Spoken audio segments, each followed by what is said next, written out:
We heard them gathering on the hills again. They called and whistled. Bugles blew. Allah, they cried. Then feet came thudding on. Allah. Up on the left the firing grew. In one gust it came down to us. Stand to. Here they come. Fire once more. We fire at shouts and shadows. And then? Gone. They are gone now. All melted as before. So that's a poem by the Australian war poet Harley Matthews, and it describes the way he and his fellow soldiers were haunted for the rest of their lives by that Ottoman war cry of Allah during the fighting at Gallipoli. That's the topic of this week's podcasts, and I'm delighted to say that we have tempted him back, and really we're very grateful. Eugene Rogan, the fantastic Eugene Rogan, author of The Fall of the Ottomans, The Great War in the Middle East, 1914 to 1920. And the man on the late Ottoman Empire. We are very, very lucky to have him here live from St. Anthony's. We are grateful, but the reason this is even more poignant than having a big brain, planetary brain like yourself on this podcast, is because there is a personal connection to the Gallipoli story. Tell us a little bit about Lance Corporal John MacDonald, would you? Well, first off, thank you so much for having me back, William and Anita. And yes, I mean, as I started my book, so it's poignant to start our discussion of Gallipoli today with just one of those personal stories that I think is one of the reasons why everyone remains so fascinated by the First World War. We're so bound up to the suffering and survival of the veterans of that conflict. And for my family, it's really the story behind why the MacDonalds left Scotland in the height of the First World War to go to America to make their lives. And it goes back to John MacDonald, a young man from Dollar, Scotland, who had signed up in that fit of patriotic fervor that greeted the outbreak of the war in Glasgow, where he was then working in a locomotive factory with his best friend, Charles Beveridge. And the two of them signed up thinking that they would soon be going for glory in the Flanders Fields and the Western Front. But instead, after months and months of training, found themselves boarding a ship in Davenport or in Plymouth to make their way not across the Channel, but across the Mediterranean to the remote and exotic Turkish shores of the Dardanelles. Your Uncle John, he was pretty much like all of these young rosy-cheeked kids who really didn't know, the upside from the downside of war, did they? None of them had any preparation for the kind of industrial conflict that they were entering. And we get a sense of that. After writing the book, my family sent me a copy of a postcard. The only thing I've gotten writing from John MacDonald, which he sent as he boarded ship in Plymouth in May of 1915. It says, just a postcard. He wrote this to his sister Liliane, my grandmother. Landed here today in Plymouth. Expect to sail tonight. We're almost complete by now. We're all feeling a bit tired. We had a 16-hour journey in a train. Tell James Dixon I'll write him. Don't write until you hear more word from me. And of course, tragically, they never heard more word from him. He writes as though a schoolboy heading off on a field trip. He's instead a soldier heading off to death. And in his death and our family tragedy, will set off the flight of MacDonalds from Scotland that will, lead my grandmother to meet my maternal grandfather. My mother was born. Without the death of John MacDonald, I wouldn't be talking to you on the podcast today.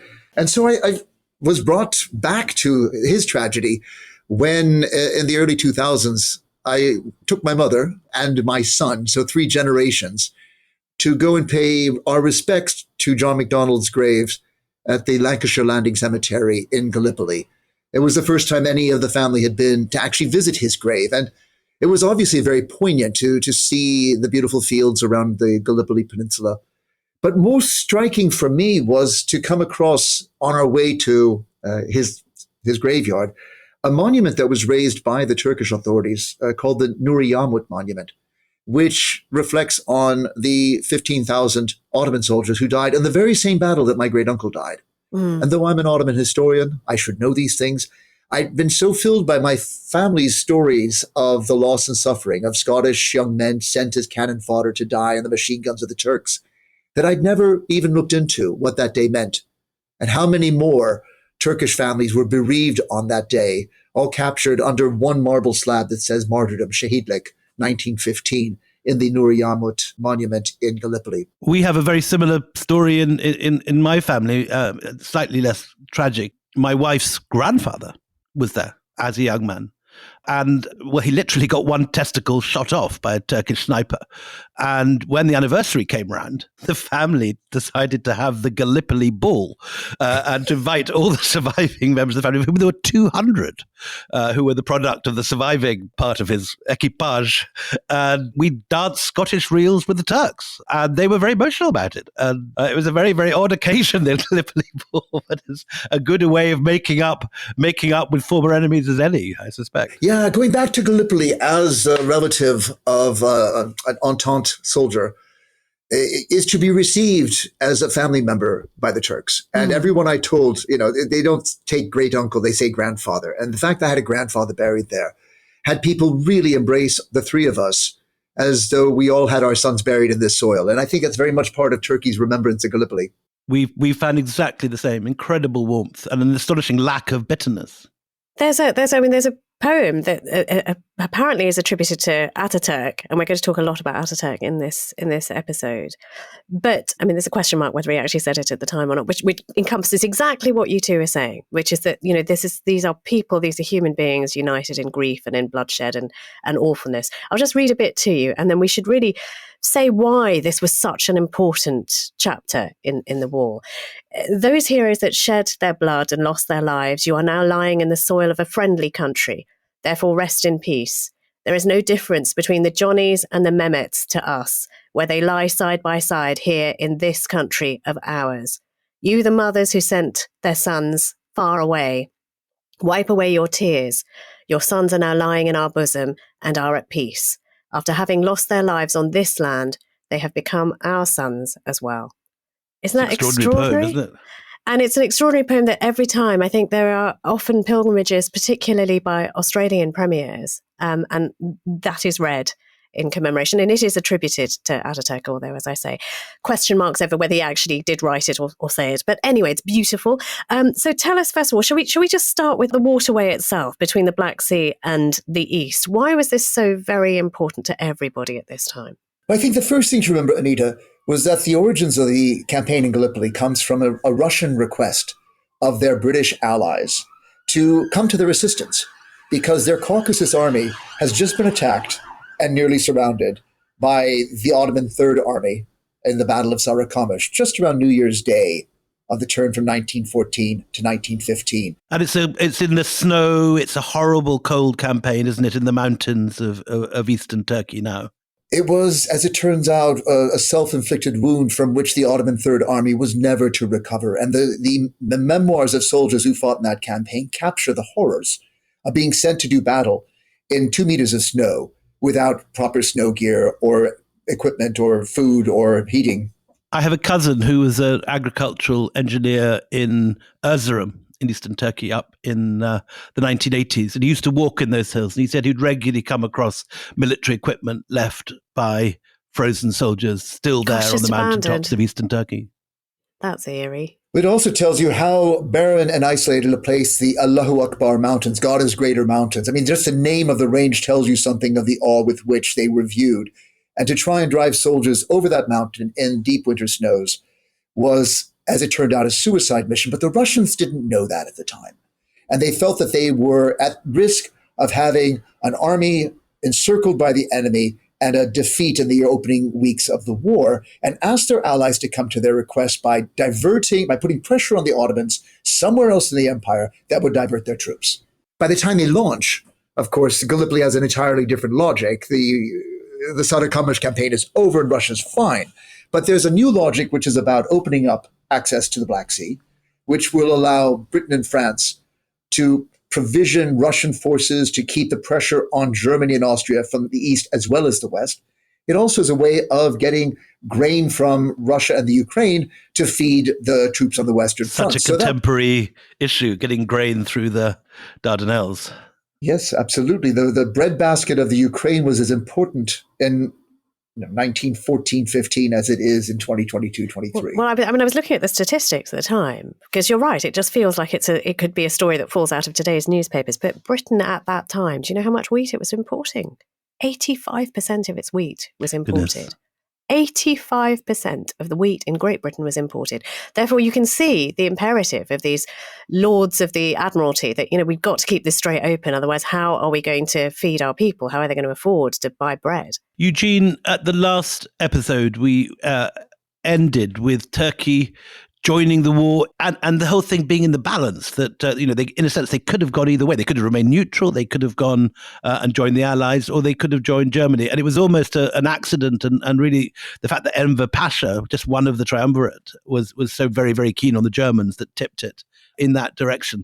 Is that Sarıkamış campaign in eastern Turkey the first moves after that? Is that the first thing that happens, Russia coming down from the Caucasus and trying to invade what is now eastern Turkey? It was the first campaign launched by Ottoman ground troops. They obviously had engaged Russian fleets in the Black Sea, which was the trigger for the Ottoman entry into the First World War in late October, early November 1914. But Germany was really aware of the limits of Ottoman war preparation. As we talked about last time, the Ottomans had been through wars in Libya and in the Balkans before entering the First World War, and so needed a lot of rebuilding. But the Germans had been persuaded that the Ottomans were a kind of secret weapon, because the Sultan was not just the temporal leader of the Ottoman Empire, he was the Caliph of Muslims. And if he could take the Ottoman declaration of war and weaponize the religious fanaticism of the global ummah, of Muslims around the world, by declaring a jihad, then they believed that the Ottoman entry in the war could pressure Britain, France, and Russia through their large Muslim populations, the Muslims of South Asia for Britain, in North Africa and West Africa for France, and in the Caucasus for Russia.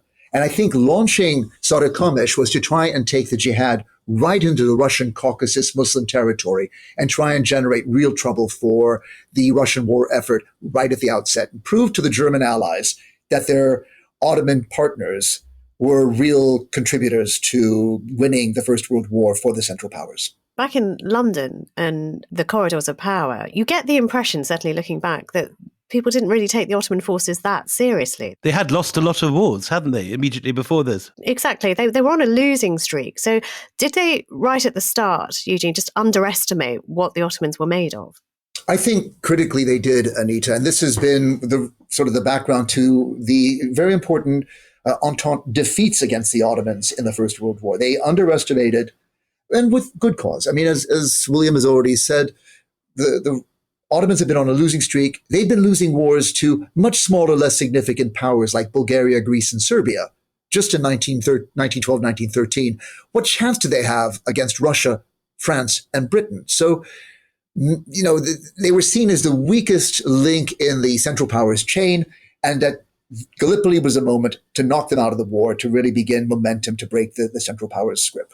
Do you think the arms transfers from Germany were an important part of the change around? That the Ottomans, in a sense, were always good fighters, but they were badly supplied and didn't have the cash before.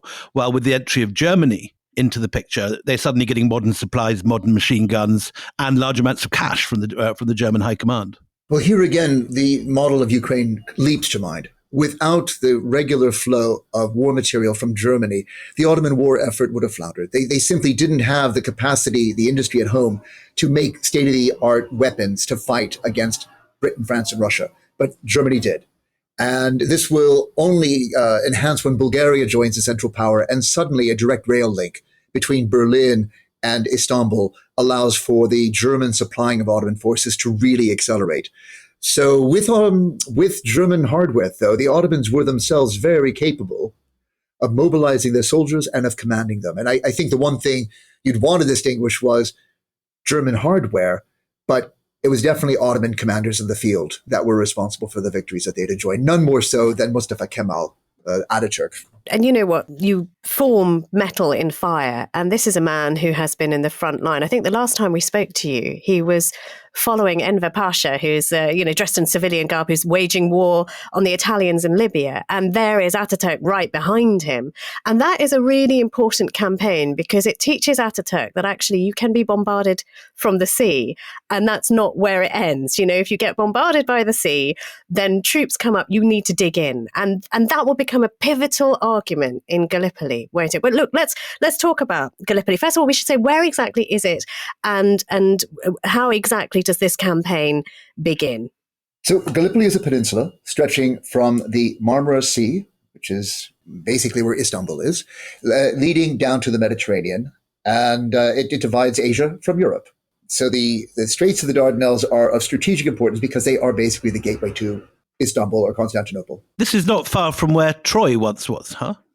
Troy is on the Asian shores of the Straits of the Dardanelles. So tourists to Gallipoli today will usually cross the straits to go and pay a visit to the ruins of Troy. And so this is somewhere that has been strategically important for millennia. I mean, I think between the Trojan War and the First World War, one could point to lapses of interest in Gallipoli, but there was certainly a strategic importance. And, one of the first things the British do after the Ottomans enter the war in November of 1914 is they actually send troops ashore to spike the cannons in the fortresses guarding the entrance to the strait, which is part of their underestimating the Ottomans' ability to defend the straits with almost total impunity.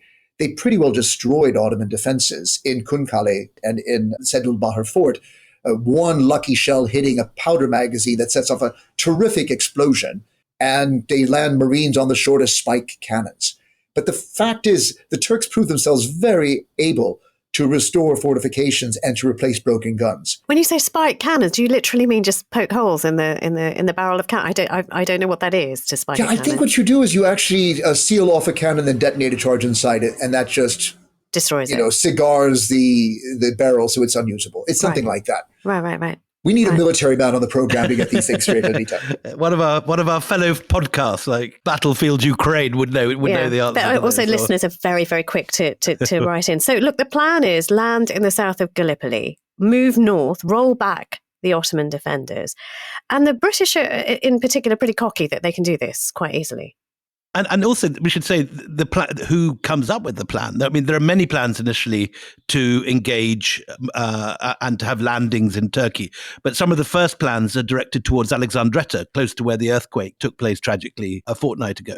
But it's Winston Churchill personally who pushes for Gallipoli, isn't it?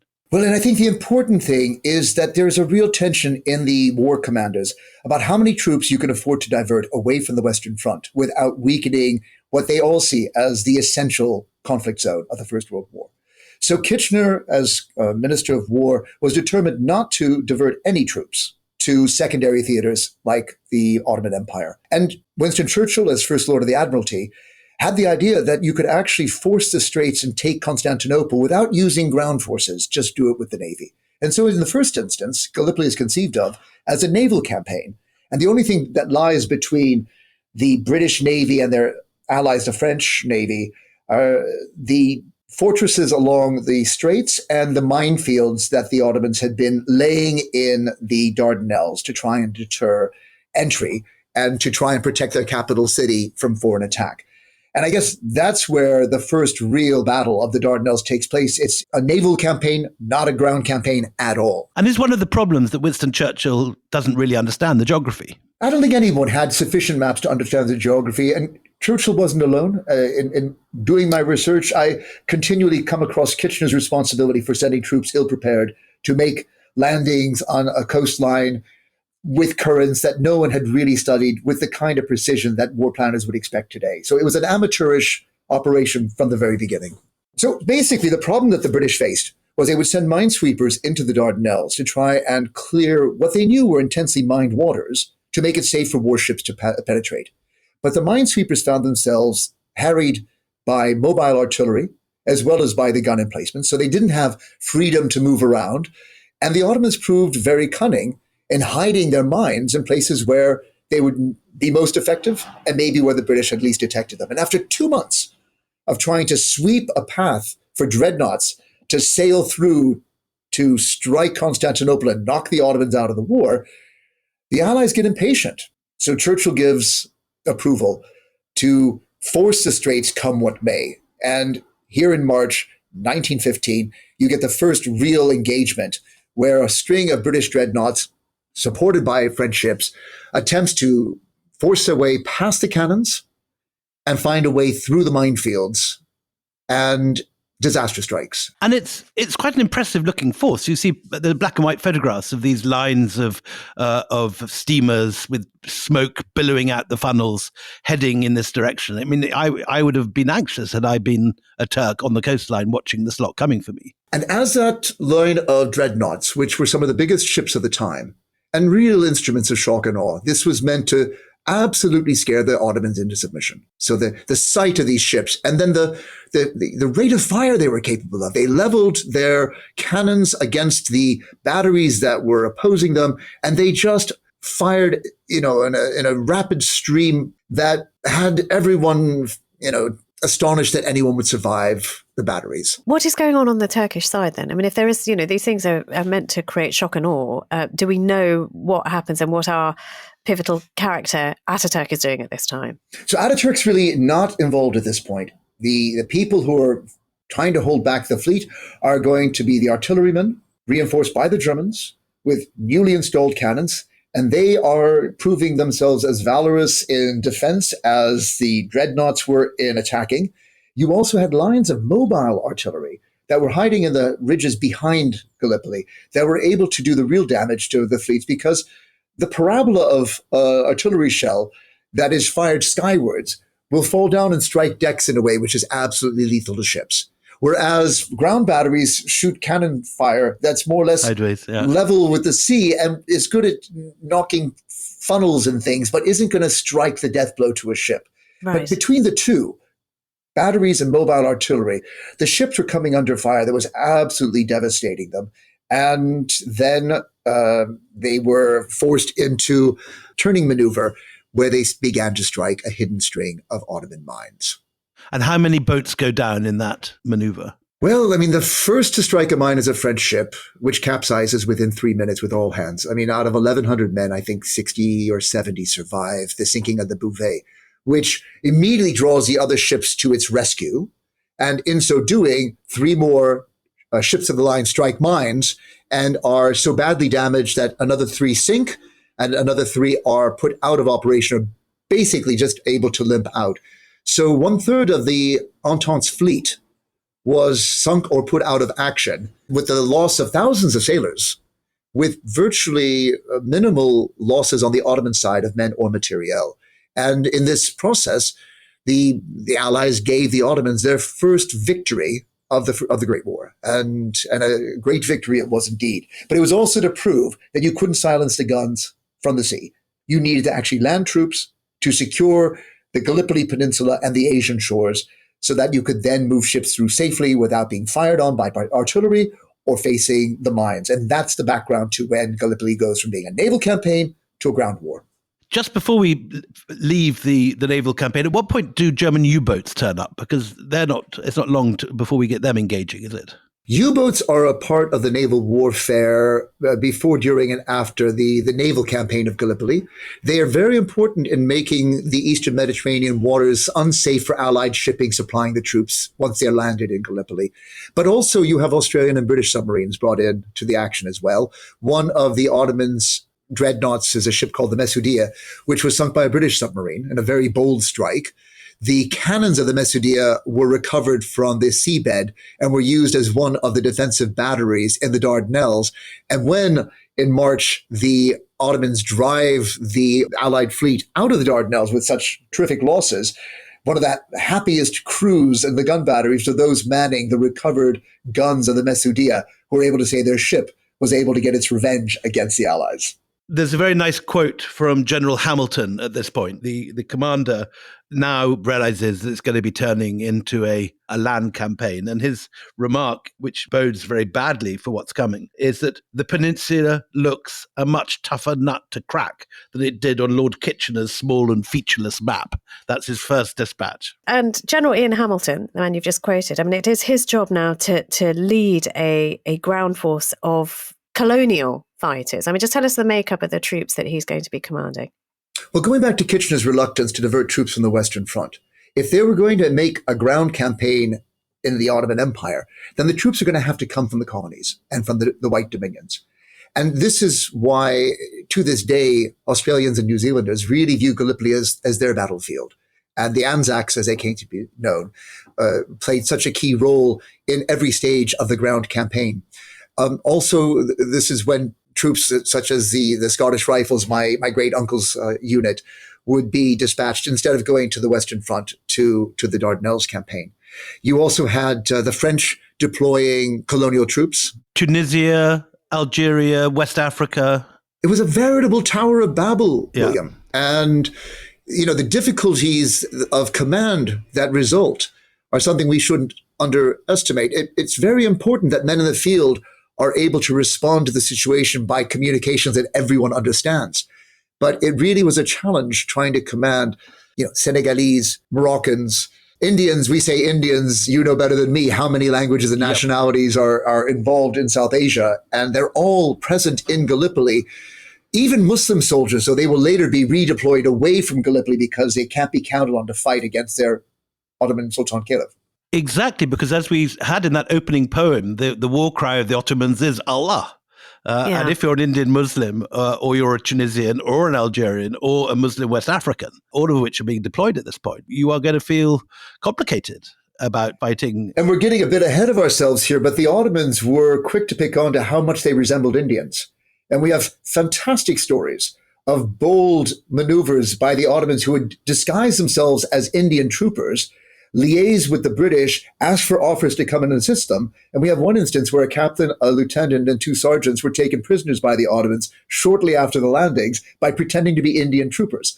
So, the internationalism of the Gallipoli campaign, was definitely a liability for the war planners on the Entente side. So you've got sort of babbling Babel that's not quite connecting up on the Allied side. On the Ottoman side, this is a vindication of what a quite junior man in the army, Ataturk, at this time. We're going to call him Ataturk for the purposes, although he's not officially known as Ataturk until much later. Or is he Mustafa Kemal Bey at this point? Kemal, yes, he's a colonel in the army. That's what his position is. But he has all along, because of that Libyan experience, said, it's not enough to do just straits of barbed wire on the beach, because if they get through that, we have to prepare further. And he's been arguing for it. And he will be vindicated at this point, because that is what is going to help the Ottomans and give them a great upper hand, I suppose, over this Tower of Babel.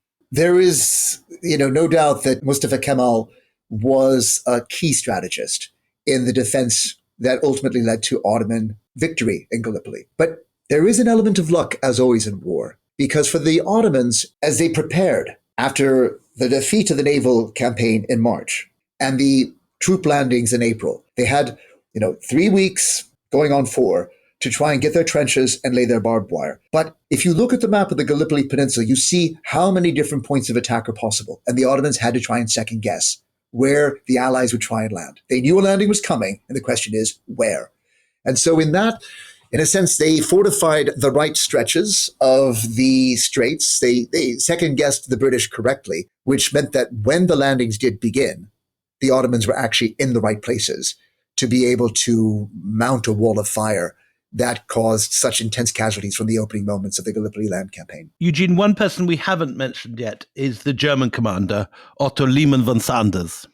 Well, Lehmann, we encountered in our last podcast, as the head of the German military mission to help the Ottomans after the 2 Balkan Wars of 1912-1913 with a refitting and a rebuilding. And so Lehmann was absolutely integral to the Ottoman war effort. He had great respect for his Ottoman officers, and he was committed to helping that front deliver. He had his own doubts of whether the Ottomans would be able to make a military contribution to the German war effort in World War I, or whether they would be a drain. But from the moment the High Command took the decision to draw the Ottomans into the war, then Lehmann threw his back into making sure the Ottomans were the most valuable ally Germany could have. And he succeeded in both the preparations for defending the straits and introducing modern technology like wireless communications to help them to communicate well with each other. And crucially, modern machine guns. Modern machine guns, the mobile artillery batteries we were talking about before, that were so effective because, once you could trace where fire is coming from, you can return it and destroy the cannons. So being able to shoot and move cannons quickly gives you an agility in attack, which was central to the success of the Ottoman defenders in their artillery campaign. And the Germans were central in providing those cannons and training the Ottoman soldiers in how to use them so effectively. Where do the Anzacs end up? Because for most people, Gallipoli will be Mel Gibson and will be Anzac Cove. Can you describe where exactly they are and what they're doing? So Anzac Cove is on the northern end of the Gallipoli Peninsula. The British forces tended to the area around Cape Helles, where the lighthouse is, and the French were concentrating their forces on the Asian shores around Kumkale. So you had a kind of division of the geography to try and stretch Ottoman defenses to the maximum and seek the breakthrough wherever possible. The landing zones were chosen from where you had beaches where rowboats could pull in. And again, we have to remember, this was the largest landing by sea ever attempted, with technology that was not fit for the purpose, and in which the war planners had not fully briefed themselves on the conditions of the landing. So the first thing that the Anzacs realize is the nice beaches that they were supposed to land on, they were just swept away by currents they had not anticipated and found themselves landing about a mile south of where they should have been, there confronting much higher cliffs and highlands. And so they found themselves, instead of marching across beaches to try and take defensible positions, landing in places where they were very soon forced to go up very steep hills and where they faced enemy fire shooting down upon them. It's the most disadvantageous position an attacker could find themselves in. And of course, they were very quickly scattered.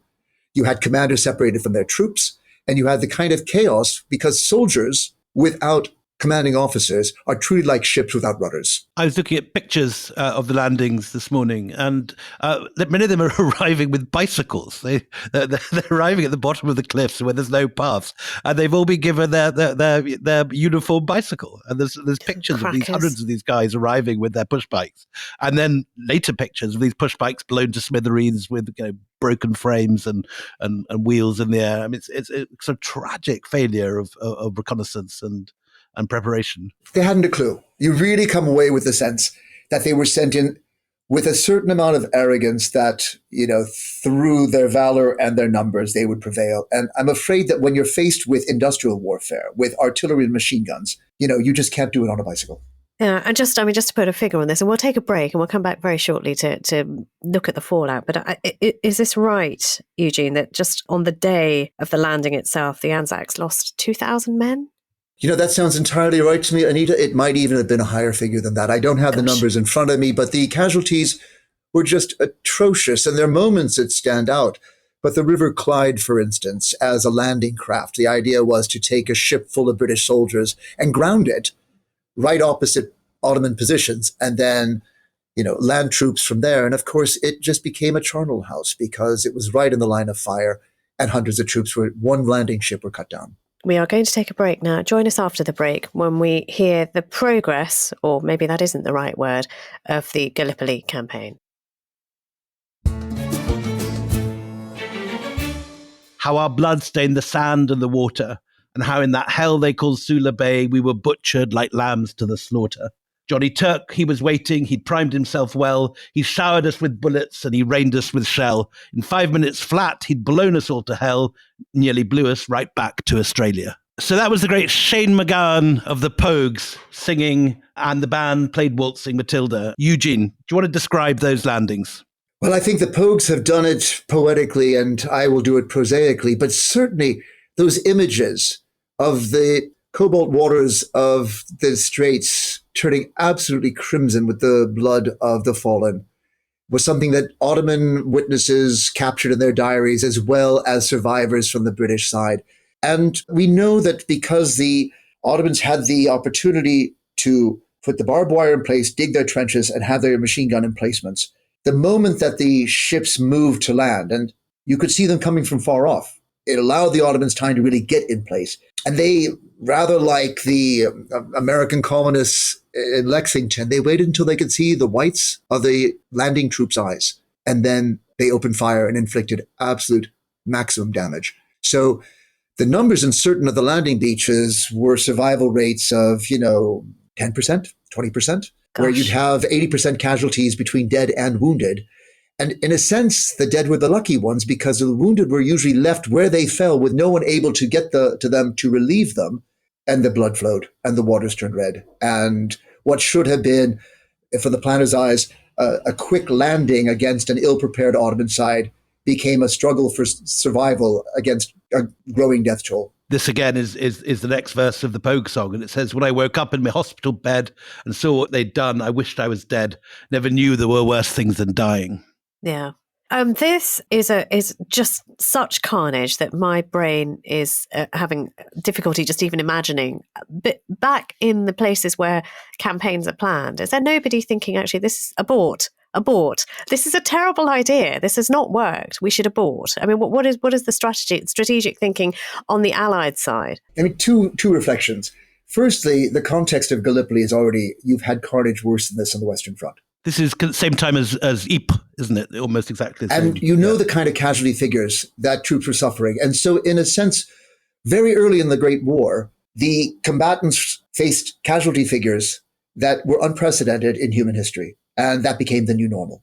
And so in Gallipoli, the fact that you saw thousands of troops dying to machine gun and artillery was, in a sense, normalized by what had already happened in the Western Front. But there's another thing, which is, it was the irony of the British war on the Ottoman front, that the more they failed, the deeper they were drawn in, because they could not hand a weaker enemy like the Ottomans a victory without it undermining war morale on the Western Front, or indeed enhancing the position of Germany and its allies. And so you'll find that the moment you reach adversity, the British are forced to redouble their efforts because they can't afford to lose. Yeah, and looking at India, I mean, you mentioned India, because if you have, the Caliph's forces are victorious against the British, that sends a very dangerous message back to India, an a restive population where you've got people saying, actually, we've had enough of you here as well. And the irony is, historians will reflect that the Sultan's call for jihad fell on deaf ears, that there never was the massive Muslim uprising that Germany and its Ottoman allies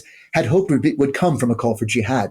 But I argue that the people that responded most directly to the threat of jihad were actually British war planners, for whom this played on their thinking right through the war. If they had a major loss to the Ottomans, would this encourage an uprising among Indian Muslims, or indeed in French North Africa, that could lead them to fight a rearguard action in the empire that would undermine their war? So they were constantly preoccupied that defeat to the Ottomans would encourage the jihad. And in that, I think British war planners were more responsive to the jihad call than anybody in the Muslim world. The Ottoman casualty figures at this point are very high too, aren't they? It isn't just that the guys landing on the shores with their bicycles are being mown down. No, absolutely.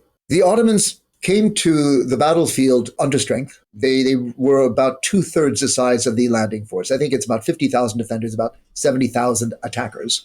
Defense, as we know in World War I, was always the safer position. When you were in your trenches shooting against attackers, you suffered lower casualty rates. But the amount of incoming artillery that Ottoman lines suffered from dreadnoughts anchored offshore 3, 4, 5 miles away, just lobbing these massive shells into Ottoman lines, and then the kind of artillery fire they were encountering from British lines and the machine gun fire and whatnot, meant that the Ottomans were themselves suffering very, very high casualties. Again, going back to my great uncle's experience in Zinderi or Gully Ravine, the official figures for British casualties are about 3,000 to 4,000. The Ottomans suffered 15,000 on the same day in the same battle. And I think that the casualty figures must have been in that order of magnitude right through the conflict. The Ottomans were bleeding to defend their land. Tell us about the battles of Krithia, because that's the 3 successive battles. And how much time has passed? I think because at the moment, some people may be forgiven for thinking, there's this one enormous battle at the landing point, but this is something now, these two parties are learning what stalemate feels like and what it looks like. They're learning exactly what those who are dug in on the Western Front know, that you can move 2 inches forward and 2 inches back, but you are stuck killing each other for an enormous amount of time. How long does this drag on before these decisive movements happen? By the time the landings had completed, the British and their allies were holding onto beachheads around the Gallipoli Peninsula on the Asian shores that were at no point deeper than a mile and a half. And the Ottomans continued to hold the high land. And from the high terrain, they were able to aim their artillery with lethal effectiveness on the attacking forces. So the battles of Krithia, which take you right through the summer of 1915, are attempts by the Allied forces to break through Ottoman lines and seize the high ground. Were they to reach the high ground, they could then make their way back towards the straits, attack the gun emplacements from behind, silence the defensive lines that were blocking British shipping from accessing Istanbul, and complete the job. This whole campaign is about conquering Istanbul or Constantinople. And that's, the target was always that. So they were just frustrated at how to move their troops from these beachheads, from these very vulnerable and exposed positions, to seize the high ground, complete the march onto the Dardanelles, and open the waterways to shipping. And the Ottomans stubbornly clung and were able to drive back 3 British attempts in these battles of Krithia to get through to the high ground and confined the attacking forces to their positions within these coastal footholds. And Enver Pasha all the time is screaming, push them back into the sea, just push them back into the sea. What are his juniors? I mean, again, in my head, I'm thinking of Ataturk, who makes his name at Gallipoli. How is he getting heart into his troops and making them fight what for them as well is a devastating and endless battle? I think this is the point for the famous Ataturk quote, which defines the man. He says to his troops, "I don't order you to attack, I order you to die."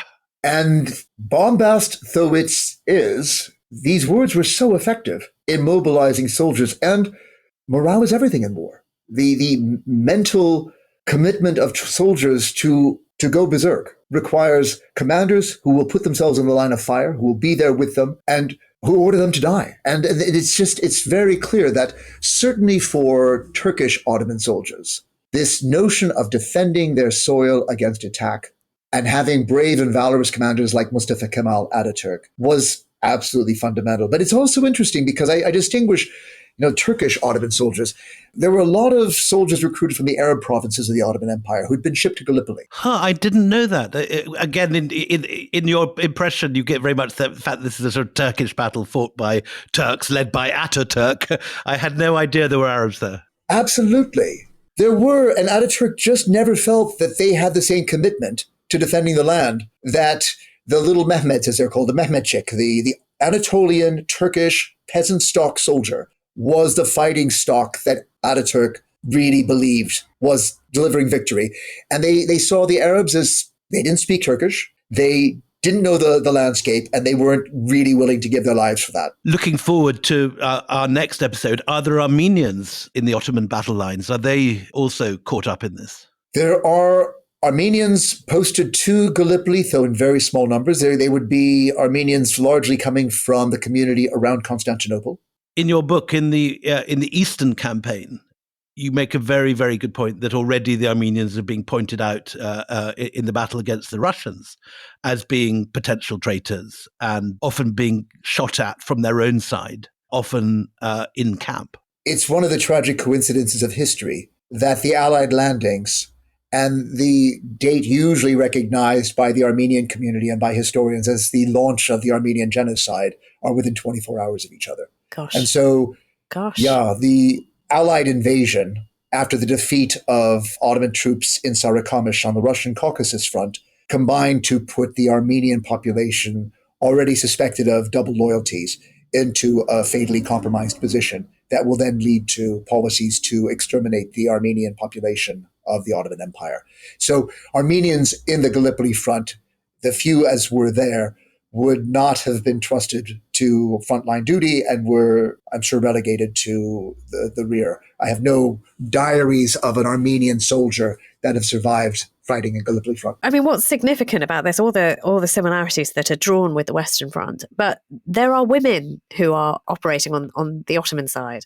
Anita, it's one of the mysteries of the Gallipoli campaign. There are so many accounts from the British of encounters with women combatants, and particularly women snipers.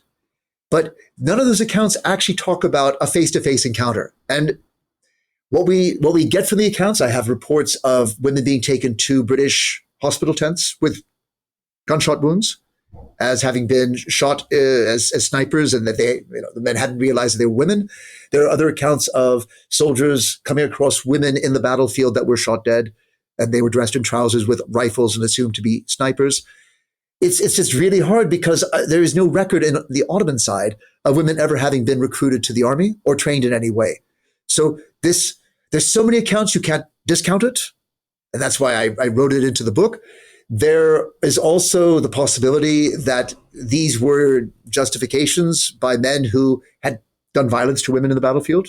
something which is always a horrific side consequence of war.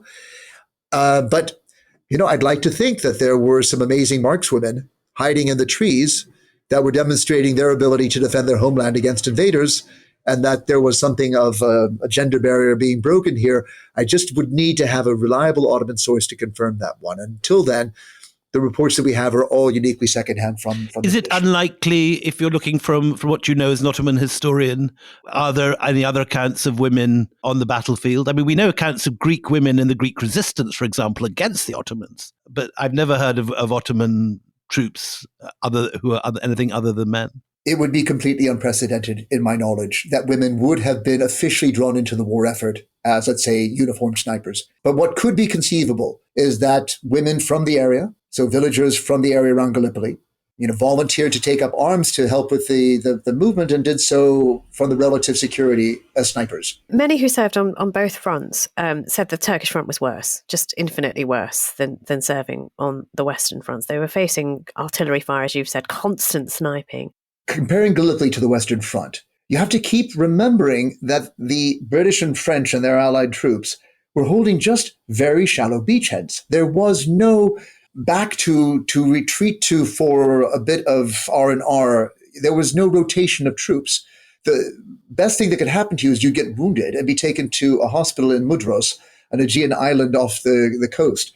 But there was no, as it were, backcountry to fall onto. And so they were confronted 24 hours a day, 7 days a week, with nonstop machine gun fire and artillery fire, which just played havoc with the nerves of the troops. And so you have a very high instance of shell shock and of mental illness coming out of this. And a lot of the medics' diaries describe soldiers collapsing under the strain in ways that we would now talk about as post-traumatic stress disorder, but it was a condition that hadn't really been defined at the time. So in that sense, soldiers who served on both the Western Front and in Gallipoli said they found it just so much easier being in the Western Front.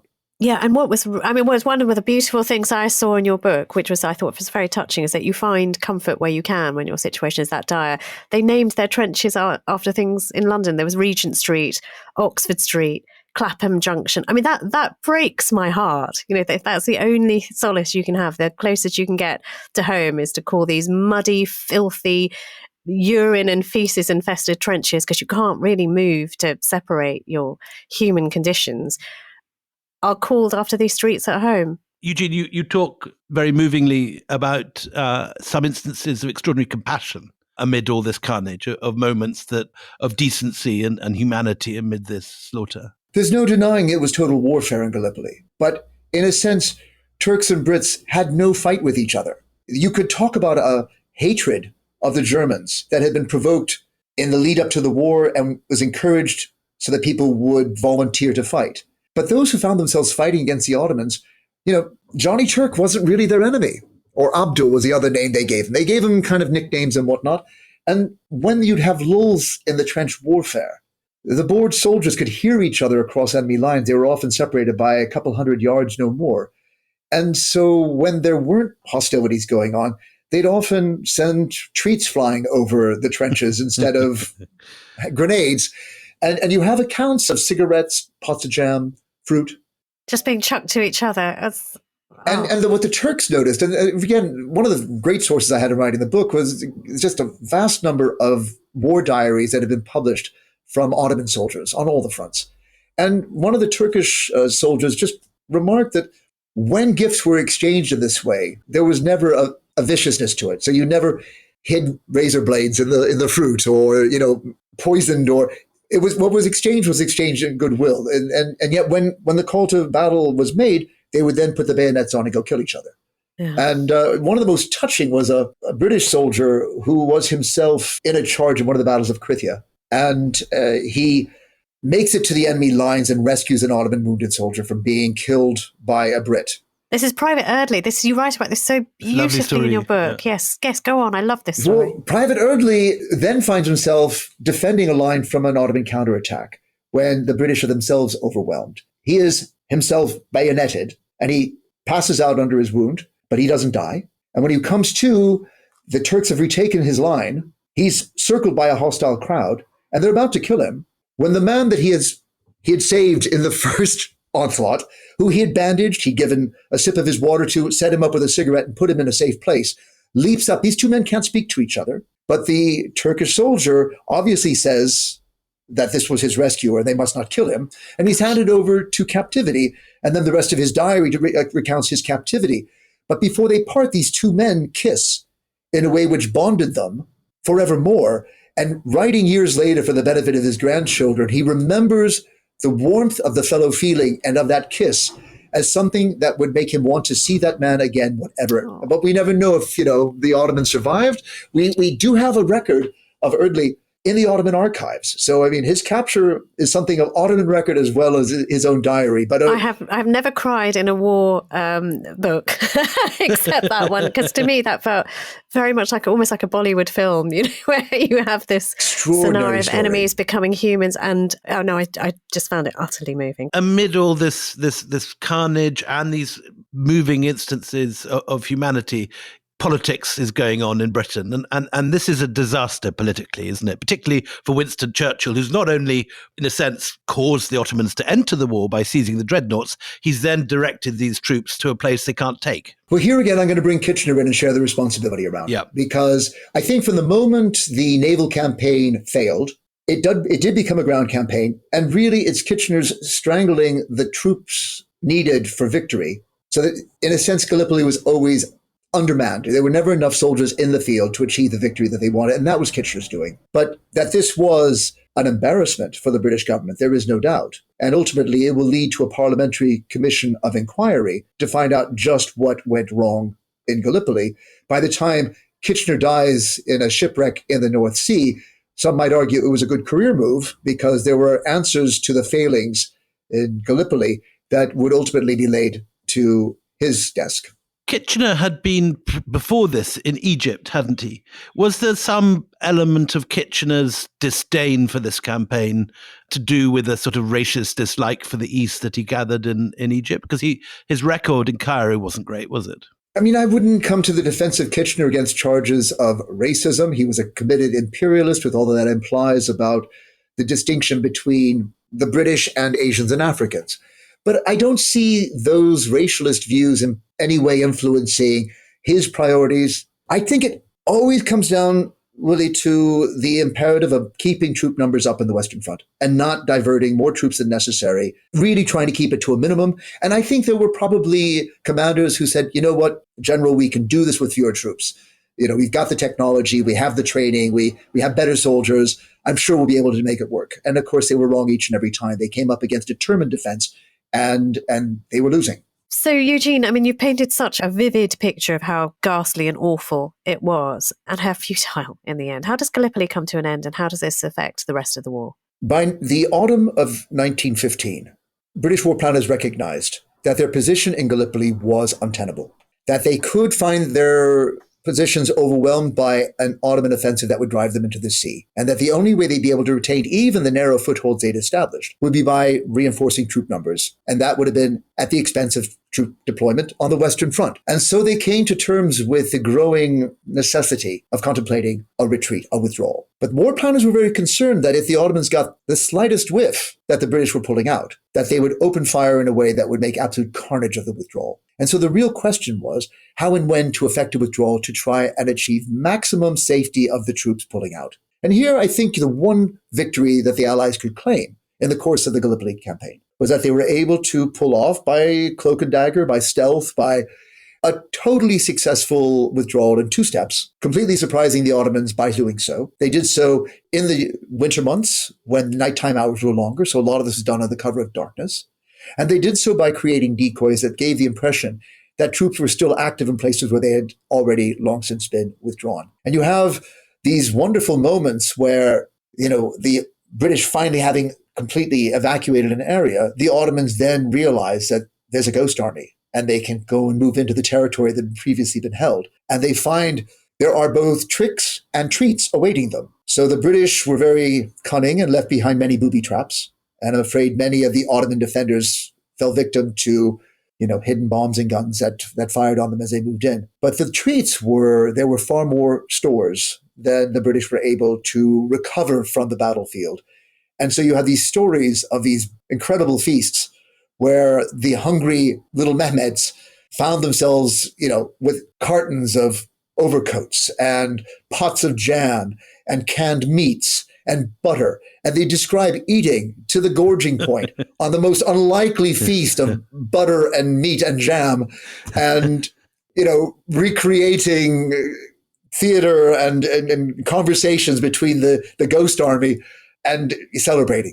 And Eugene, we should say this is at a time when, if you're thinking of Irfan Ogha's memoir, people are starving to death in even middle-class Constantinople. Yes, I mean, the hardships of war were felt not just by the soldiers at the front, but right across civilians in the Ottoman Empire, because you take the men out of the fields, the harvests just don't come in. The harvests that do come in are requisitioned to feed the troops. And you had a series of locust plagues, illnesses, typhus and typhoid sweep through regions, creating epidemics that devastate the civilian population. So this is a time of hardship all around. And I think in recovering first the northern shores of the Gallipoli Peninsula after a successful British retreat, and then in January of 1916, the area around Cape Helles and the southern points of the peninsula, that the Ottoman soldiers who survived that conflict celebrated victory, celebrated survival with bizarre feasts in captured enemy stores. We should say that, this is the Gallipoli experience spawns a great many fighting commanders on the Ottoman sides, who will then go off and wreak havoc again in battles against the British. But also, very importantly, it raises this idea of an Australian New Zealand consciousness that, we have to stand up for ourselves because we cannot be pawns in the game anymore. I think that explains so much the celebration of Anzac Day, which brings Australians and New Zealanders to Turkey each year. For them, this was a coming-of-age moment as they went from dominions to becoming increasingly assertive nation-states in their own right. They rallied to the cause of the Emperor King, but they wouldn't do so again as cannon fodder. And I think that they really rethought their role in the world. And I think for the Ottomans, Gallipoli was a victory. And when we see the generosity the Turks show to their defeated friends, the Australians and New Zealanders, the British, that is the generosity of a victor. And, had Gallipoli gone a different way, I think we'd remembered it differently as well. But politically, it's catastrophic for the Allied war effort. Bulgaria now comes in, and having hovered onto neutrality, it suddenly joins the Germans and the Ottoman side. So now suddenly, instead of knocking out the weakest member of the Central Powers, the Gallipoli campaign has encouraged a further country, smaller, weaker yet, but nonetheless geographically important, to reinforce the Central Powers with the adhesion of Bulgaria to that alliance. The Ottomans had proven themselves to be valorous in the battlefield and to deliver a victory, not just a jihad, but an actual trench warfare victory against the British and the French. This, if anything, confirmed Germany's decision to ally with the Ottoman Empire, to bring them in onto the war. And it's leaving the British and French scrambling to try and contain the damage that the defeat they suffered at the hands of the Sultan Caliph's forces not lead to the jihad they've all dreaded. And we should say just quickly before we wrap this up that this also leads to a second campaign, which has never had movies made about it and no Pogue songs sung about it, which is many, many Indians, many from close to where I'm speaking from now in Meroli. There's even a little plaque to the 1,000 men that went to Kut al-Amarna from the area where I live in Delhi, who find themselves under siege and also facing a very strong Ottoman resistance. The Battle of Kut al-Amarna would be engaged in earnest in the immediate aftermath of the Allied withdrawal from Gallipoli, that the British found themselves facing double defeat in such quick sequence. And basically, Kut is reduced to a siege conflict. This is Indian troops being landed in Iraq. This is, the Indian army, headed by British commanders, in their hundreds of thousands, being deployed in Mesopotamia as another way to try and weaken and defeat the Ottomans from another vulnerable front. But the victory in Gallipoli will allow the Ottomans to deploy soldiers defending Gallipoli to reinforce the siege of Kut. And no sooner is Gallipoli over than the British are faced with a second catastrophic defeat when their officers are General Townshend is forced to give total unconditional surrender in Mesopotamia at Kut al-Amarna. And 1,000 Indians die from my little village on the edge of Delhi. It's a measure of the casualties of this disastrous campaign. War is hell. At the same time as this is going on, and this is what we're going to be talking about next episode, the Armenian genocide begins in earnest. And Eugene, we'd love to come back to you for a unique third time, the only guest we've ever got. Yeah, the only one. We can't get enough Rogan. I mean, honestly, I was going to make a Rogan joke, but I can't work it out properly in my head. But honestly, we have been so delighted in your company, and we can't think of anyone else to take us into really this very dark and dismal part of history. Eugene Rogan, his book is The Fall of the Ottomans. We'll be back next week. And it's goodbye from me, Anita Anand. And me, William Davenport.